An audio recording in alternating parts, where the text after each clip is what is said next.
మా బాలుగాడు హైదరాబాద్ నుంచి వచ్చాడు. హాయ్ ఫ్రెండ్స్, అందరికీ నమస్తే. నేను మీ ఎస్జీ గణేష్ విత్ లస్సు బేబీ. ఈ రోజు అయితే బాలుగాడు హైదరాబాద్ నుంచి వస్తాడని నాకు ముందే చెప్పాడు. సర్లే వెళ్తూ వాడికి సర్ప్రైజ్ ఇద్దామని వాడు బొడ్డోడి దగ్గరికి అయితే వచ్చా. చూడండి, వీడు పొద్దున్నే నీటి రెడీ టీవీలో అయితే ముఖం పెట్టాడు. నేనైతే మా బొడ్డోని తీసుకుని బాలుగాడి దగ్గరికి అయితే బయలుదేరిపోయా. హాయ్ చెప్పినా హాయ్ చెప్పంటే అందరూ చెయ్యి ఊపుతున్నాడు. ఏంట్రా హాయ్ చెప్తున్నావా బాయ్ చెప్తున్నావా? వీడు చూడడానికి బొట్టు పెట్టుకొని నీటి కనిపిస్తాడు కానీ చూడండి వాడు ఏం చేస్తున్నాడు. ఒరే నువ్వే బండి తీసేస్తావా? అలాంటి నేను రాను కదా, మీ నాన్న నువ్వే వెళ్ళిపోవచ్చు కదా. అలా మాట్లాడుకొని నేనైతే బాలు దగ్గరికి వచ్చేసా. బాలుని చూడగానే చూడండి బండి మీద పాకిరేస్తున్నాడు. చూడండి నాన్నంత ఎంత ప్రేమ, వాడు బండి మీద పాకిడుకొని వెళ్ళిపోతున్నాడు.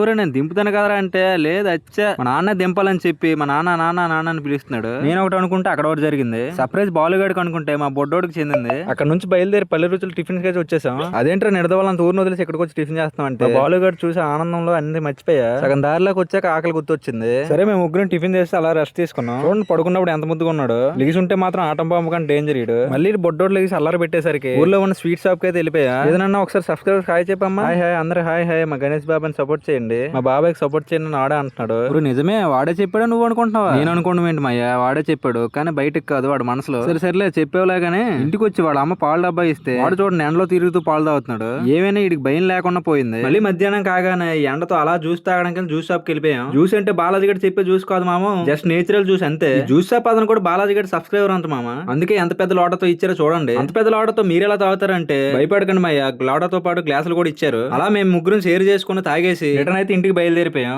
ఇల్లే దారిలో లొకేషన్ చూడండి ఎంత బాగుందో. ఏమైనా కానీ గోదావరి సైడ్ లొకేషన్ సైడ్ చాలా బాగుంటాయి. అలా మేము రూములకి అయితే వచ్చేసాం. అన్నట్టు చెప్పడం మర్చిపోయా, వచ్చే దారిలో బిర్యానీ కూడా తీసుకున్నాం. అలా బిర్యానీ తినేసి అంత ఖాళీ ఏం చేయాలని ఆలోచిస్తే మా బాలుగాడు అయితే ఒక విషయం చెప్పాడు. కొరియన్ కనకరాజు మూవీ చాలా కామెడీగా ఉంది, పదండి వెళ్దాం అన్నాడు. ఇంకా అలా మా నలుగురం కలిసి మూవీకి అయితే బయలుదేరిపోయాం. సారీ మా ఐదుగురం బొడ్డోడు కదా కనిపించట్లేదని మర్చిపోయా. ఫైనల్ గా మన మీద థియేటర్ కి వచ్చేసాం. పోస్టర్ లో మనం ఒడితే లుక్ అయితే ఎదిరిపోయింది కానీ ఇంక మూవీ ఎలా ఉంటుందో చూడాలి. సరే బొడ్డోడు ఎందుకు నీ భోజనం మీద ఉన్నారని అడుగుతారేమో. బొడ్డోడు వచ్చే దారిలో పడుకుని పోయారు, అందుకే వాళ్ళ అమ్మ నాన్న నాకు ఇచ్చారు. ఇంకా థియేటర్ లోకి వచ్చినట్టు షాక్ అయిపోయా. ఇదేంట్రా బాబు ఎంత పెద్ద ఫ్యాన్ ఉందని. అలా ఫ్యాన్ చూస్తూ కూర్చుంటే సినిమా ఎవరు చూస్తారా బాబు. సరే అలా మూవీలోకి వస్తే ఇదే మన వరుణ్ తేజ్ అన్న ఎంట్రీ. వావ్ లుక్ అయితే అసలు ఎదిరిపోయింది కదా, మామూలుగా లేదు అసలు. అందరికి నమస్కారం. ఇంక బ్రేక్ వెళ్ళండి. బ్రేక్ ఇచ్చిన వెంటనే మన రగ్గాడు ఆవురు అని అంటే 4 జ్యూసులు తీసుకున్నాడు. అదే మా జ్యూస్ అంటే మాజాలు ఇంకేం కాదు. అలా జ్యూస్ తో పాటు పాప్కార్న్ కూడా తీసుకున్నారు. మూవీ స్టార్ట్ చేయకముందు మీరు తిండి స్టార్ట్ చేసారేంట్రా బాబు. మూవీ అయితే అయిపోయింది కానీ మా బొడ్డోడు అయితే ఇంకా లేవలేదు. ఫోన్లో వీడు పడుకుని ఉండడం మంచిదే, లేకపోతే మూవీ కన్నా వీడిని ఎక్కువ చూడాల్సి వస్తుంది. అలా బయటకు వచ్చిన టిఫిన్ షాప్ కి వెళ్ళి టిఫిన్ అయితే కట్టించుకున్నాం. వాళ్ళు ఎవరితో చాట్ చేస్తున్నట్టు ఉన్నాడు, అందుకే కెమెరా పక్క కూడా చూడట్లేదు వీడు. సర్లే ఎవరితో చాట్ చేస్తే మనకెందుకు లేగానే ఫైనల్ గా అయితే ఎవరి గూట్లో వాళ్ళు చేరిపోయారు. వాళ్ళు హాయ్ చెప్పారంటే వీడియో హాయ్ అని చెప్తున్నాడు కానీ మా బోద్దరు మాత్రం హాయ్ అని చెప్పట్లేదు. మూవీకి తీసుకెళ్ళని ఫీల్ అవుతున్నట్టు ఉన్నాడు.